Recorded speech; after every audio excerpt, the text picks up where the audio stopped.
Գետիկը ինչ է նշանակում է։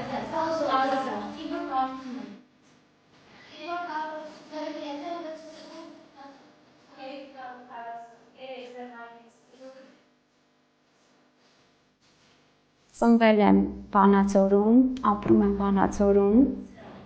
Ընդունվեցի տարրական կրթության, մանկավարժություն և մեթոդիկա բաժինը։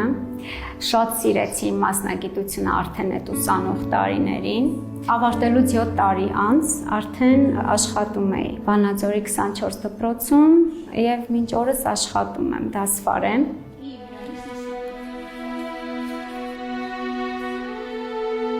Մեր բոլոր թերությունները ցույց տվեց պատերազմը։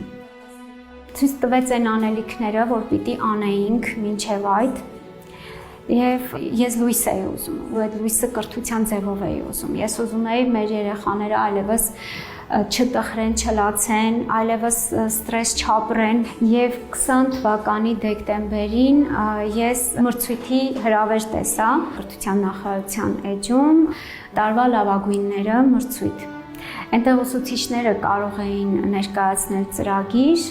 այդ ծրագիրը որոշակի փուլեր անցնելուց հետո շանս ուներ լինել հաղթող ծրագիր։ Ես գրեցի ծրագիր որպես ուսուցիչ, ծրագիրը ճանաչվեց հաղթող։ Այդ ծրագրի հաղթանակը ինձ ուժ ներշնչեց սեփական կարողություններից հանդեպ և անընդհատ պտտվում էր այդ միտքը, որ պիտի կենտրոն հիմնեմ, որովհետև միայն մի 25-30 աշակերտի հետ աշխատելը դա շատ քիչ է։ Կարող ենք ավելի մասշտաբային, կարող ենք ավելի գլոբալ, կարող եմ իմ թիմը հավաքել, կարող եմ իմ նման մտածող մարդիկ գտնել։ Մեկնարկը տրվեց, ուզում էի խորը ուսուցում, ավելի լավ գիտելիքներ, աշխարհայացքը երեխաների ավելի ազատ լինի, ազատ արտահայտել իրենց մտքերը եւ այլն։ Այդ գործում ինձ շատ օգնեց իմ ընտանիքը, ամուսինս այդ իմ գաղափարի փուլից մինչև այսօր կողքս։ Մեզ մոտ դասապատրաստումներ ենք իրականացնում և դասապատրաստումներին զուգահեռ երեխաներին սովորեցնում ենք ծրագրավորում։ Ինչի IT ուղղվածությունը ես ընտրեցի, որովհետև սա այն կարճ ճանապարհն է, որով երեխան դեռ դպրոցական տարիքից կարողանա գումար աշխատել։ Հիմա նպատակներ ունենք տանել սահմանամերձ գյուղեր։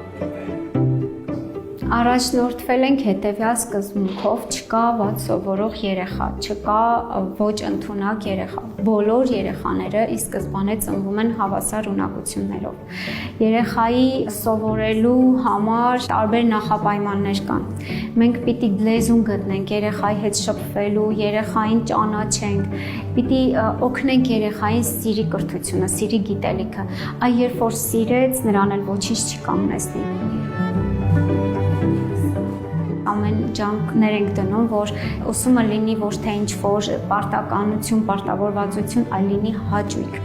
Երեխան հաճույքով սովորի։ Մեզ մոտ դա ստացվում է։ Մեր բոլոր երեխաները սիրում են սովորել, մեզ շատ են սիրում, գալիս են մեծ ոգևորվածությամբ։ Երեխան պիտի հասկանա, որ եթե ինքը դարձավ իր ոլորտի լավագույնը, եթե ինքը սիրեց այնինչ անում է և աճեց իր ոլորտի մեջ, ֆինանսականն էլ լավ կլինի, ներքին բավարարվածության զգացումն էլ կլինի, ամեն ինչ լավ կլինի։